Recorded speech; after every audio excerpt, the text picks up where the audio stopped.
Hello，各位好，我是陈俊。那今天我们要来讲的是2/1的和弦分解。那这一课里面，它的重点就是我的右手呈现的是和弦的音符的连接的状态。那左手部分的话，就是用简单的158度的分解。我们先看一下 A 型的这个练习。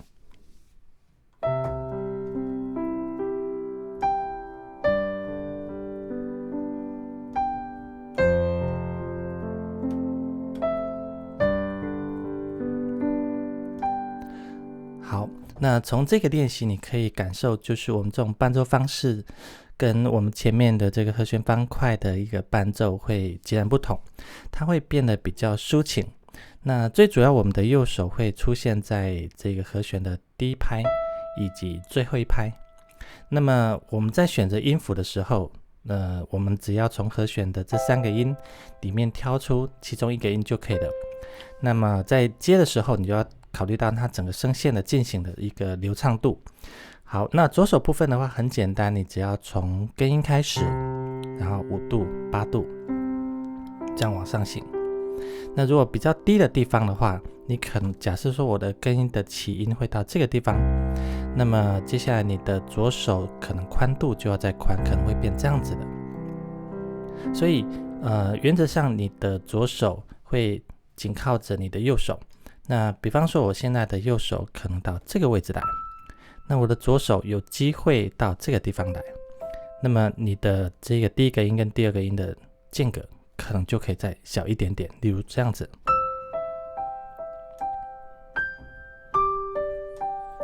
紧靠着你的右手。那么我们这一课里面所讲的位置，右手是在这个地方，那左手是从这个地方开始。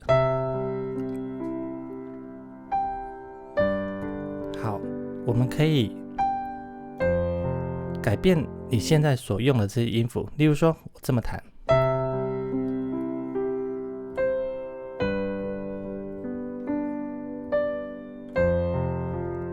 好，可以理解吗？就是说我的右手的这个音符其实都是可以去替换。那比方说第一个人我用的是咪，好，等一下我可以用嗦之外的，我们上面的乐谱是写嗦嘛，我可以用咪或是哆，例如。好，那么接下来这个音的话，就必须要找比较靠近它的。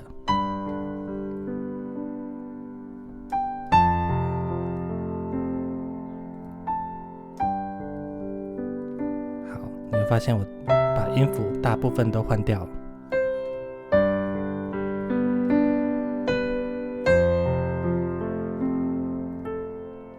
好，所以各位在练习的时候就可以用这样的方式去更改你这个连接音符。好，那么练习熟悉之后，我们来看到 B 的部分。我的右手的位置跟上面它的最大差别是在于说，我们把最后一个音向后挪了半拍，随便这样子。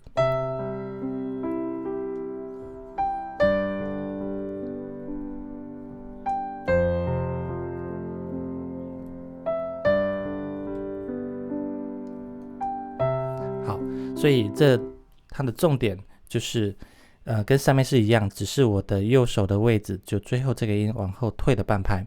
那这样的方式的话，最主要就是产生出不一样的听觉效果。那我们不可能说每一个动作都是保持相同的律动、相同的节奏。那么接下来最重要的地方就是 A 跟 B 的一个互相的一个串联。比方说你在第一个小节是使用是 A， 那么第二个小节的时候你可以用 B。好，再回到 A， 再回到 B。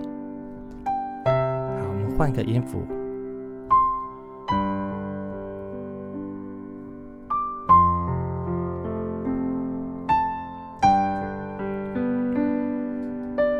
好，就这样练习。OK， 好，那么接下来我们来看一下，就是在下方会有一个练习。那这个练习的话，就是用许美静的《城里的月光》。那这边比较特别，我们先弹一遍。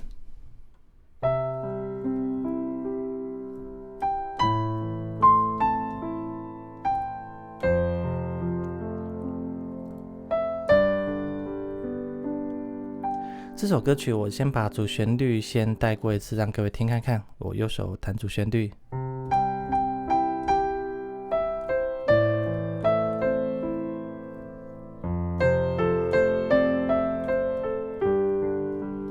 好，这个旋律应该还有印象。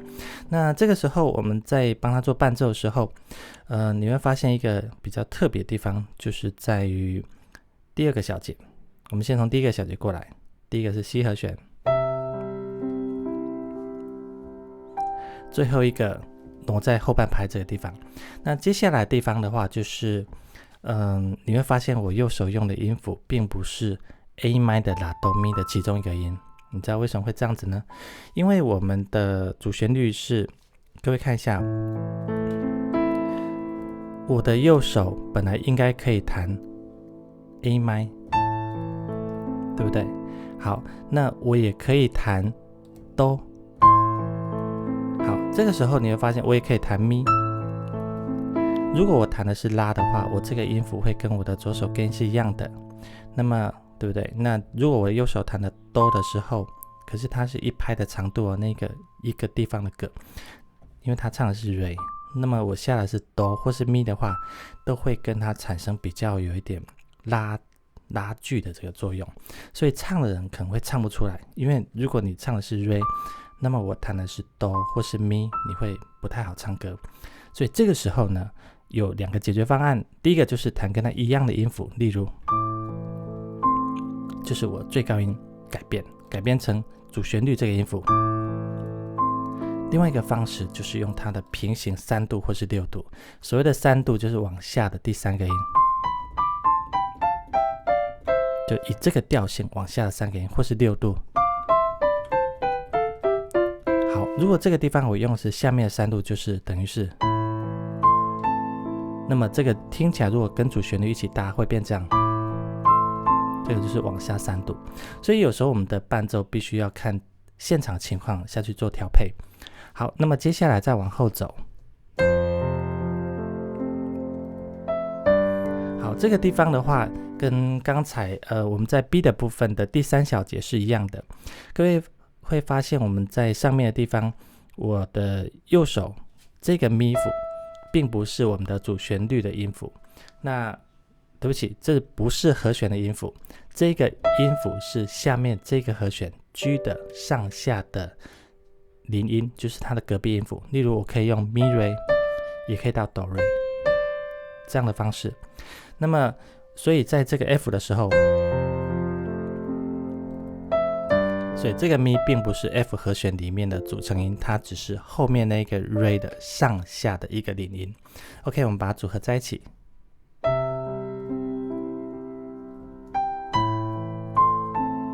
那么用一个音符再来，所以刚才这个动作我是跟它同步的，跟主旋律同步。好，接下来一样的，好，往上半音，再一次变。